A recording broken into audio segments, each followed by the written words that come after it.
Why were you interested in working as a group, and how does our current situation of self-isolation affect this? My practice is quite personal. It does kind of drag up a lot of what I've experienced. So I'd quite like to, continue on that path, but with a group of 3 other people, yourselves, working with sort of like similar ideas and approaches, and just kind of open it out and see what happens, and just start those conversations. And of course the situation is affecting it because we can't physically make the work that we kind of had in mind, but these conversations are still happening. I already feel that the lens I have over the city is kind of evolving a little bit, which is exciting, and I'm looking forward to seeing how that evolves as we go. That's awesome. Because of this, you think? Yeah, I think so. I think because for me, like, the urban environment and the city is a facet of my practice, but it's definitely not a kind of necessarily like dominant element. There's a lot of factors that come in, but I think it's going to reignite my love for it a bit more, definitely, because I think my beginning of kind of like working with the urban environment came from recovering from illness, and now we're experiencing this kind of collective illness, and I think that's going to take me back to the city again, which I think Potholes as a residency was going to do, because there's always these the drinking fountains is a huge part of like my thinking and art making, and I kind of like lost my way with that idea a little bit, and I wanted to really re-establish it with Potholes, and I was excited for that. Making fountains and playing with that, and this is just going to do that but in a different way. I won't be making fountains in my bathroom or something, but I think I'm going to be thinking about. You could make a fountain in your bathroom. But you won't have access to see the fountains. Yeah, I think these conversations, and then perhaps the renaissance we're going to have when we're allowed back out again, whenever that will be, I don't know. There will be, because that's what I went through this like micro art making renaissance when I was finally out of treatment and finally in remission. So I think maybe it's going to be hopefully a similar sort of excitement, but it'll be a kind of collective excitement, perhaps. There's obviously going to be a huge fallout from it, and the cities are going to be ever changed, the people are, everything is, and I think the imprint that will leave on the city will feed in a lot to my art making. Cool. How about you, Max? Well, I was interested in working with specifically you 3 because I think you all know more than I do. That's always interesting. I like being around. You think we know more than you do?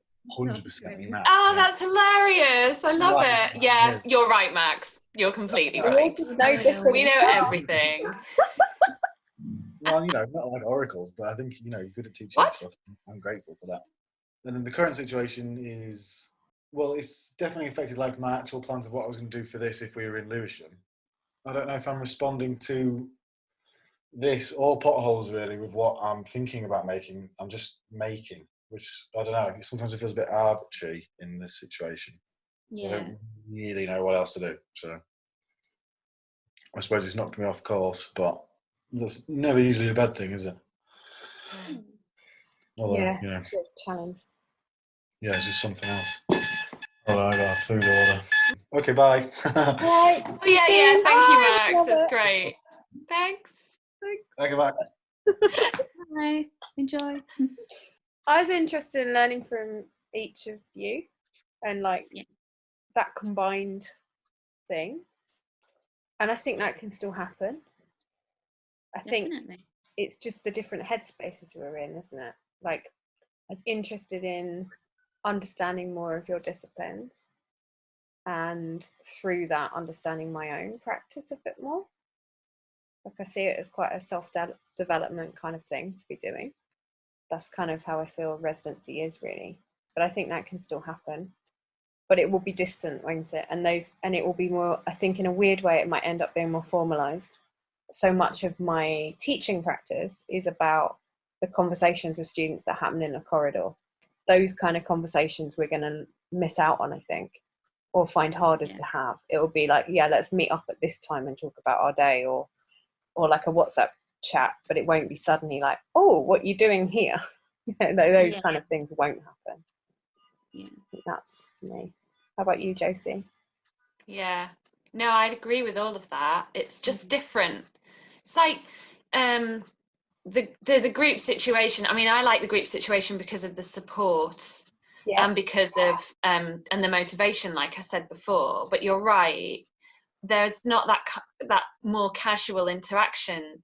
I mean, our meetings I think it's quite good that, you know, before the whole COVID-19 business, we were already meeting up like this, and I think that's helped for us to just carry on. It's not like a new thing for us. So I would say the meetings are quite informal already because we've just been doing this for a while. So that's nice, but yeah, it's not the same as just being around someone whilst working. But I think when we do our live streaming event and get to look back on that with all four of us working together, that might be really interesting. Sort of similar to working alongside other people. I mean, we were just going to be able to watch all four simultaneously doing something, and we can reflect on that, yeah, like that. And depending, like, we might be able to have conversations across between each other as well. Like, so obviously there's the performance element, but like if we then, because we've got 2 hours, so it might be we can talk. You don't have to be like, oh god, we can't look at what be like, don't pay that, what are you doing, that bit was really good, wrecked it.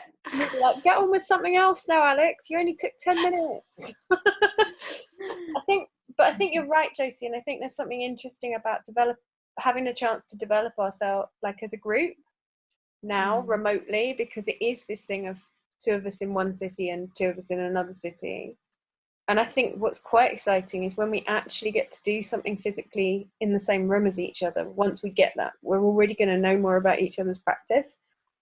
And then I think that politeness that we can start with might not be there. Like, like good collaborations or collectives, there's an understanding of honesty, but it's not necessarily that like reserved politeness that you get when you're starting to form a group, which could be quite exciting.